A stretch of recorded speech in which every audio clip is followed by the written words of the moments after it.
नमस्कार। Physics learner YouTube channel पर आपका स्वागत है। आज हम लोग एक नई लेक्चर सीरीज को स्टार्ट करने वाले हैं। वो है हमारी क्लास 12th फिजिक्स।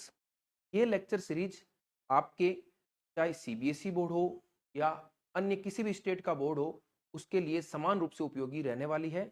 इसके साथ साथ नीट जैसे एग्जाम के दृष्टिकोण से भी ये लेक्चर सीरीज आपके लिए काफ़ी लाभदायक रहने वाली है। इस लेक्चर सीरीज में हम लोग बिल्कुल बेसिक से स्टार्ट करते हुए एडवांस लेवल तक फिजिक्स को समझेंगे, ताकि बोर्ड के एग्जाम में भी आप अच्छे मार्क्स ला सकें और साथ साथ कॉम्पिटिटिव एग्जाम में भी आपकी परफॉर्मेंस में काफ़ी सुधार हो सके। तो जो क्लास 12th का सिलेबस है, उसकी चर्चा तो हम लोग मैं आपको डिस्क्रिप्शन में एक लिंक दे दूंगा, उसकी सहायता से आपको पता चल जाएगा।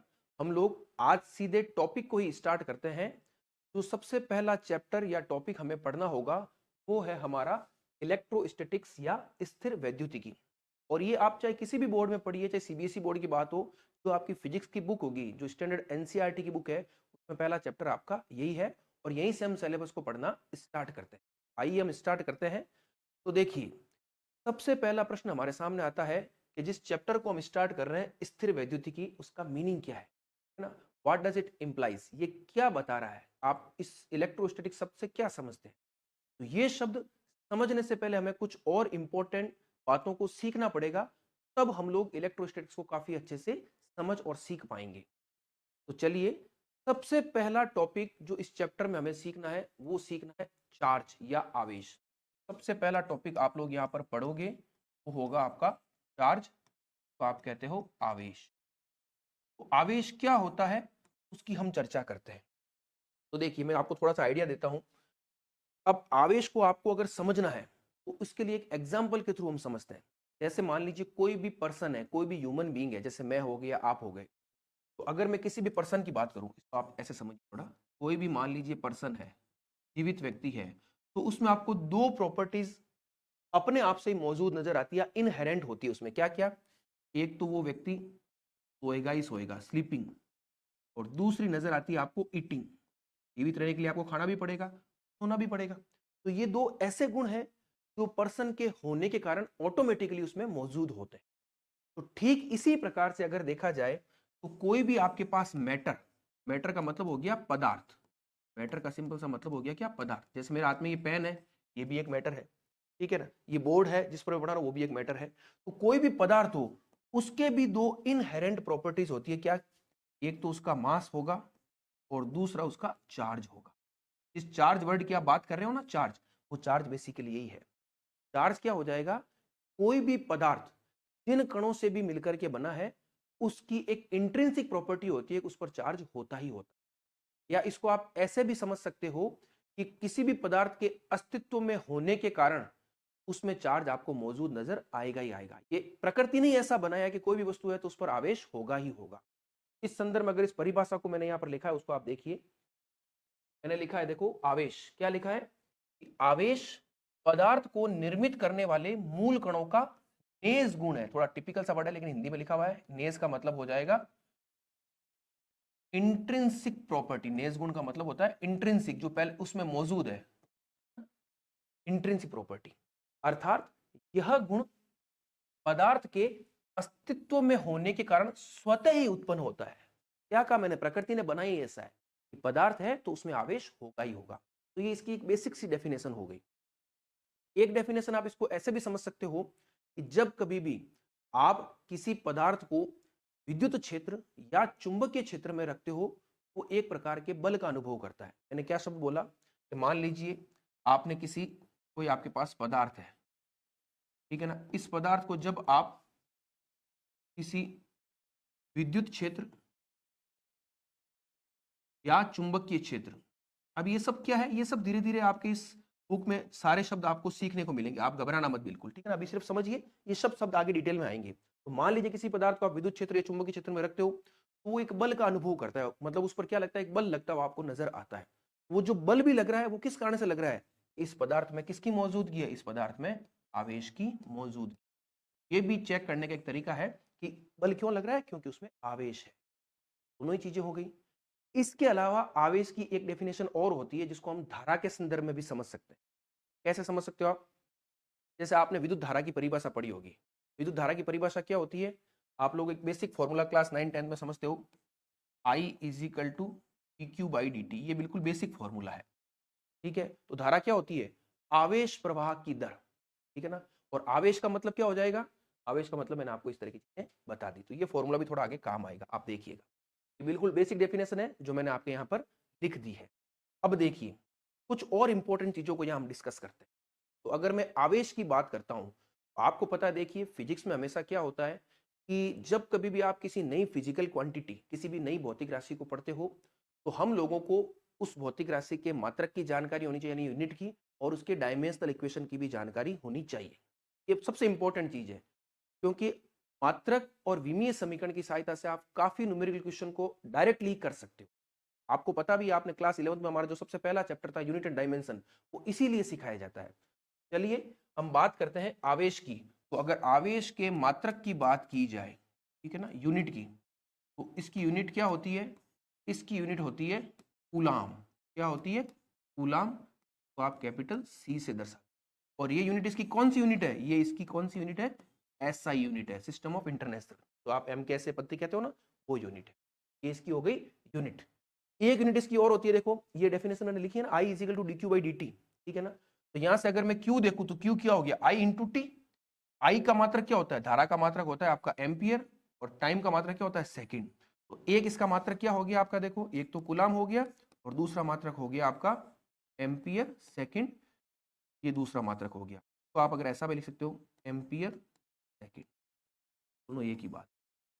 तो ये दो मात्रक निकल करके आ गए, कूलाम या एम्पियर सेकंड। अब हम बात करते हैं विमीय समीकरण की। चलिए आप इसकी विमीय समीकरण नोट कीजिए।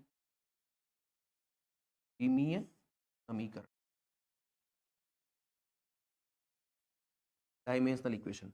विमीय समीकरण तो आपको सिंपल सा पता है, ये फॉर्मूला आपके सामने, तो आई क्यू किया आई इंटू टी। तो इसका देखो, एम भी जीरो है, एल भी जीरो है, टी वन है और ए वन है। ये इसकी हो गई विमीय। ये चीजें आपको पता होनी चाहिए, बिल्कुल बेसिक डेफिनेशन मैंने आपको बता दी। अब हम क्या करते हैं, चार्ज के बारे में कुछ और थोड़ी बहुत जानकारी प्राप्त करते हैं। आप यहां पर देखिए एक बार,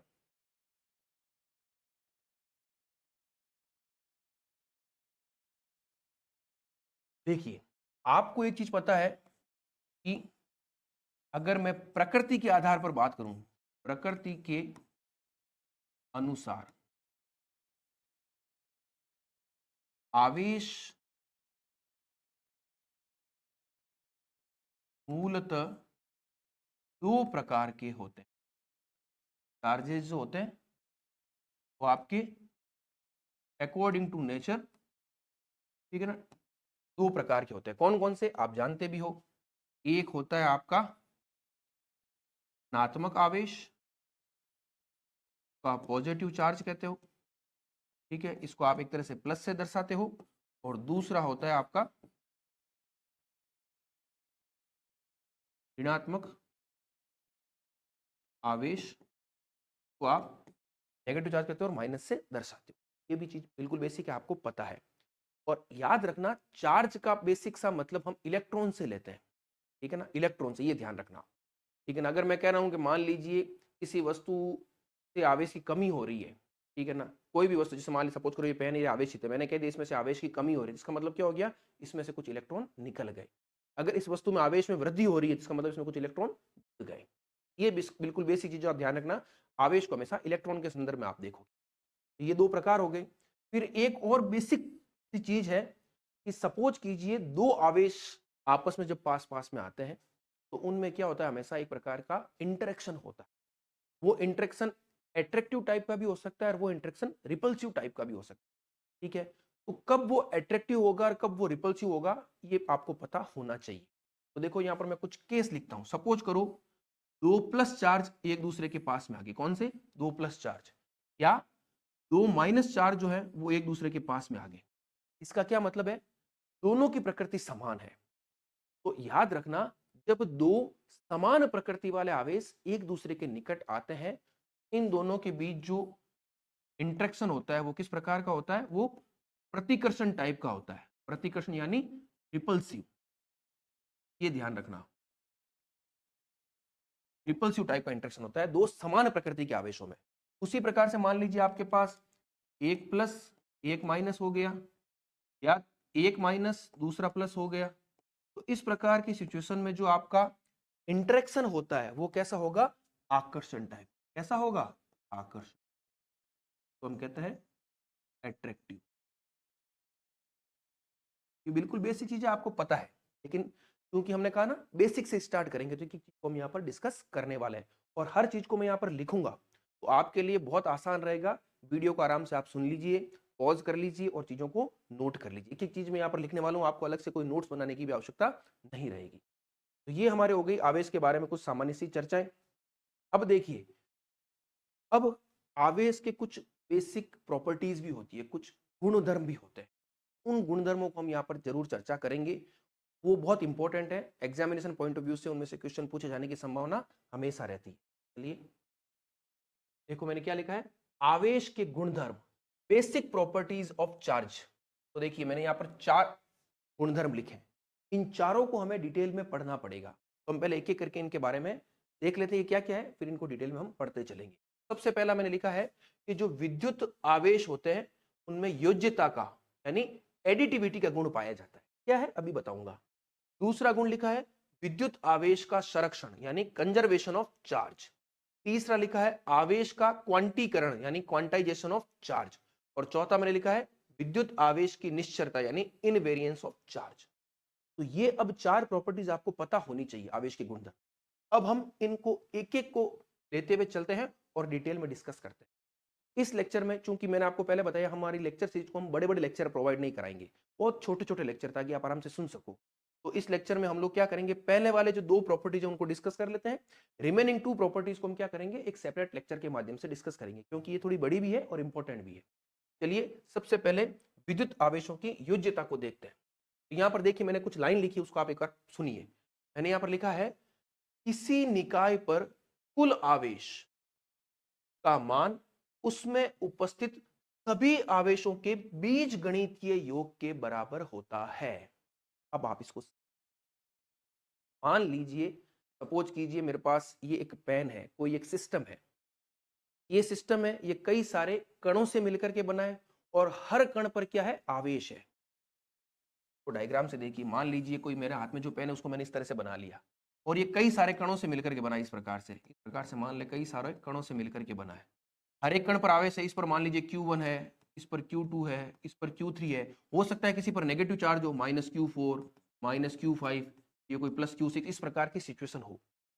तो ये सिद्धांत या ये प्रॉपर्टी क्या कहती है कि किसी भी निकाय का जो कुल आवेश होता है वो हमेशा क्या होता है, जितने भी आवेशों से ये मिलकर के बना है उन सबको आप बीज गणितीय रूप से जोड़ दीजिए। बीज गणितीय का मतलब हो गया, इसको हम कहते हैं एल्जेब्रिक सम। क्या कहते हैं? Algebraic sum. एल्जेब्रिक सम का मतलब क्या हो गया, सारे प्लस प्लस एक साथ जुड़ जाएंगे, सारे माइनस माइनस एक साथ जुड़ जाएंगे और दोनों का जो डिफरेंस होगा वो आपका रिजल्टेंट आंसर होगा। कैसे? अब सपोज कीजिए ये सिचुएशन है, इस पूरे सिस्टम का मुझे रिजल्टेंट कुल आवेश लिखना है जिसको मैं स्मॉल q से दर्शाता हूं, तो वो मेरा क्या हो जाएगा, Q1 plus Q2 plus Q3 minus Q4 minus Q5 plus Q6। देखिए प्लस प्लस वाले सारे जुड़ गए, माइनस माइनस वाले भी सारे अपने आप जुड़ जाएंगे और जिसकी संख्या ज्यादा होगी उसका चिन्ह आ जाएगा। अगर नेगेटिव चार्ज ज्यादा है तो साइन नेगेटिव आ जाएगा, अगर पॉजिटिव चार्ज ज्यादा है तो साइन पॉजिटिव आ जाएगा और दोनों का डिफरेंस निकल जाएगा। ये कहलाता है आपका एल्जेब्रिक सम। बिल्कुल बेसिक सी प्रॉपर्टी है विद्युत आवेशों की योज्यता, एडिटिविटी ऑफ चार्ज। सिंपल सी बात, किसी भी निकाय का जो कुल आवेश है वह उसमें उपस्थित सभी आवेशों के बीजगणितीय योग के बराबर होता है। बिल्कुल बेसिक चीज है। ये प्रॉपर्टी न्यूमेरिकल क्वेश्चंस में बहुत काम आने वाली है, मैं आगे आपको बताऊंगा तब आपको पता चलेगा। मेरे हिसाब से आपको ये प्रॉपर्टी बहुत आसान सी थी जो समझ में आ गई। अब हम एक दूसरी प्रॉपर्टी और लेते हैं, वो है विद्युत आवेश का संरक्षण या कंजर्वेशन ऑफ चार्ज। पहले ये क्या लिखा है इसको मैं पढ़ देता हूं एक बार। लिखा है मैंने, आवेश को न तो उत्पन्न किया जा सकता है और न ही नष्ट किया जा सकता है, अपितु यह केवल स्थानांतरित यानी ट्रांसफर हो सकता है। अर्थात किसी विलगित निकाय, विलगित मतलब आइसोलेटेड सिस्टम में कुल आवेश सदैव संरक्षित रहता है। बहुत आसान सा है, अब इसको आप समझिए। देखिए पूरा जो ब्रह्मांड है, जो प्रकृति है, वो पदार्थ या मैटर से मिलकर के बनी है। और आपको पता है मैटर की एक खासियत है कि उसमें आवेश होता ही होता है। कहने का मतलब हो गया कि पूरे ब्रह्मांड के मैटर के आवेश की बात की जाए तो पूरे ब्रह्मांड का एक निश्चित आवेश है। तो अब आप क्या करोगे, जितना आवेश है उसको ना तो आप उससे ज्यादा उत्पन्न कर सकते हो, ना ही उसको आप नष्ट कर सकते हो। अब होता क्या है, कई बार केवल स्थानांतरित होता है। सपोज कीजिए मैं आपको एक सिंपल सी बात बताऊं, जैसे मान लीजिए मेरे पास एक कोई वस्तु है, सपोज कीजिए मेरे पास ये एक रिमोट है और एक पेन है, दोनों ही आवेशित वस्तु है। अब मान लीजिए कोई कारणवश से इस पेन से कुछ आवेश निकले, तो इस पेन के आवेश में कमी हो गई, तो आज तरह से आप कह सकते हो कि आवेश नष्ट हो गई, लेकिन ऐसा नहीं हुआ। यहां से अगर कोई आवेश निकला है तो वो किसी दूसरी वस्तु में ट्रांसफर हो ही जाएगा। सपोज कीजिए इस रिमोट में ट्रांसफर हो गया, तो सपोज करो पहले इसमें 10 यूनिट था, इसमें 5 यूनिट था, इसमें से 2 यूनिट निकला, तो 2 नष्ट नहीं हुए, 2 की कमी हुई है, लेकिन वो कमी स्थानांतरित होकर के इसमें पहुंच चुकी है, इस वाले में 2 बढ़ गए। तो रिजल्टेंट रूप से अगर आप देखोगे तो जो आपका कुल आवेश है, कुल आवेश वो सदैव क्या है, फिक्स है, संरक्षित है, वो कभी नष्ट नहीं। सिंपल सी बात है। यही मैंने लाइन लिखी है कि आवेश को ना तो आप उत्पन्न कर सकते हो और ना ही नष्ट कर सकते हो। ये केवल एक वस्तु से दूसरी वस्तु में स्थानांतरित हो सकता है। जिसमें से निकल जाएगा उसमें आवेश की कमी हो जाएगी, जुड़ जाएगा उसमें आवेश में वृद्धि हो जाएगी। लेकिन आप इन टोटल सम देखोगे तो वो हमेशा फिक्स रहेगा। इसे ही हम क्या कहते हैं, आवेश का संरक्षण। बिल्कुल बेसिक सी चीज है जो मैंने आपको बता दी। तो ये 2 इंपॉर्टेंट प्रॉपर्टीज थी जिसको हमने इस लेक्चर में डिस्कस किया है। अब 2 इंपॉर्टेंट प्रॉपर्टीज और है, उसको भी हम डिस्कस करेंगे, वो हम नेक्स्ट लेक्चर में करेंगे ताकि हमारा लेक्चर ज्यादा लेंथी ना हो। Thank you.